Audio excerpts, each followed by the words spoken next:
اور واسا پروجیکٹ سے منسلک 1573 منصوبوں پر پیش رفت کا جائزہ لیا گیا۔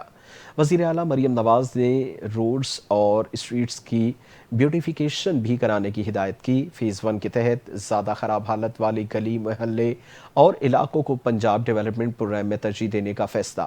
66 شہروں میں ترجیحی بنیادوں پر ترقیاتی پروجیکٹ شروع کرنے کا فیصلہ۔ پنجاب کے 66 شہروں میں واٹر ٹینک، ڈرین ڈسپوزل اور اسٹیشن ٹرنک سیوریج وغیرہ بنائے جائیں گے۔ وزیر اعظم شہباز شریف کا کہنا ہے کہ ہر وزارت کا ہر 2 ماہ بعد جائزہ لے کر ان کی پرفارمنس جانچیں گے۔ وفاقی کابینہ کے اجلاس سے خطاب کرتے ہوئے انہوں نے کہا کہ کسی بھی وزارت کی کارکردگی خراب ہوئی تو دادیبی کارروائی کی جائے گی۔ شہباز شریف کا کہنا ہے کہ NDMA ایک جاندار ادارہ بن چکا ہے۔ حالیہ بارشوں سے متعلق NDMA حکام سے میٹنگ کی۔ وفاقی وزیر داخلہ صوبائی آزاد کشمیر میں حکومتوں نے بہترین انتظامات کیے۔ انہوں نے کہا کہ بارشوں سے کئی قیمتی جانوں کا نقصان ہوا۔ سوات میں بھی ایک دلخراش اور افسوسناک واقعہ پیش آیا۔ سانحہ سوات سے ہمیں سبق سیکھنا چاہیے۔ آئندہ ایسے سانحے سے بچنے کے لیے مؤثر اقدامات اور تیاری ضروری ہے۔ وزیر اعظم کا کہنا تھا کہ حالیہ بارشوں کا سلسلہ ختم ہونے پر چاروں صوبوں کے ساتھ میٹنگ بلائی جائے گی۔ اسٹاک ایکسچینج کے حوالے سے بات کرتے ہوئے انہوں نے کہا کہ اسٹاک ایکسچینج کا انڈیکس بلند ترین سطح پر پہنچا ہے۔ اسٹاک ایکسچینج میں تیزی سرمایہ کاروں کے اعتماد کا مظہر ہے۔ سپریم کورٹ میں جاری کیس کے عدالتی دستاویزات چوری ہو گئے۔ کورٹ ایسوسی ایٹ اور سپریم کورٹ نے کیس کے فریق کو دستاویزات چوری ہونے سے آگاہ کر دیا۔ کورٹ ایسوسی ایٹ کا کہنا ہے کہ دستاویزات کو کوریئر سروس سے اسلام آباد بھیجا جا رہا تھا۔ کوریئر سروس کی گاڑی دوران سفر چوری ہو گئی۔ گاڑی چوری ہونے کی صورت میں آپ کے عدالتی دستاویزات بھی چوری ہو گئے۔ دستاویزات کراچی رجسٹری سے اسلام آباد بھیجے جا رہے تھے۔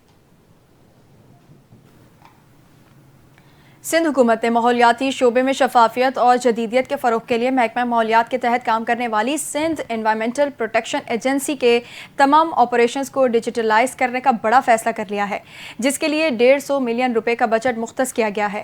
سیکریٹری ماحولیات، موسمیاتی تبدیلی و ساحلی ترقی سندھ زبیر احمد کا کہنا ہے کہ اسکیم کو مکمل کرنے کا ہدف جون 2028 تک مقرر کیا گیا ہے، جس کی منظوری کے بعد عمل درآمد کے لیے باقاعدہ اشتہار جاری کیا جائے گا۔ ڈیجیٹلائزیشن سے صنعتی اداروں کی ماحولیاتی کارکردگی، فضائی اور آبی آلودگی، فضلہ خارج کرنے کے طریقہ کار اور ماحولیاتی قوانین پر عمل درآمد کی نگرانی جدید ڈیجیٹل سسٹمز کے ذریعے کی جائے گی۔ اس حوالے سے وزیر اعلیٰ سندھ کے مشیر دوست محمد رحم نے کہا کہ یہ منصوبہ سندھ حکومت کے ویژن کی عکاسی کرتا ہے، جس کے تحت محکمہ ماحولیات کو عالمی معیار کے مطابق ڈیجیٹل بنیادوں پر استوار کیا جا رہا ہے۔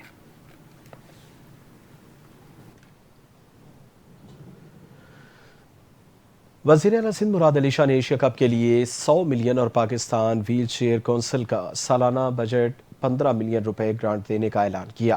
وزیر اعلیٰ سندھ مراد علی شاہ سے 2 بار associate champion Pakistan wheelchair cricket team اور Pakistan wheelchair cricket council کی صدر رخسانہ راجپوت اور ٹیم کپتان محمد ذیشان نے ملاقات کی۔ وزیر اعلیٰ سندھ نے ویل چیئر کرکٹ کے لیے ایک کوسٹر فراہم کرنے کا اعلان کیا۔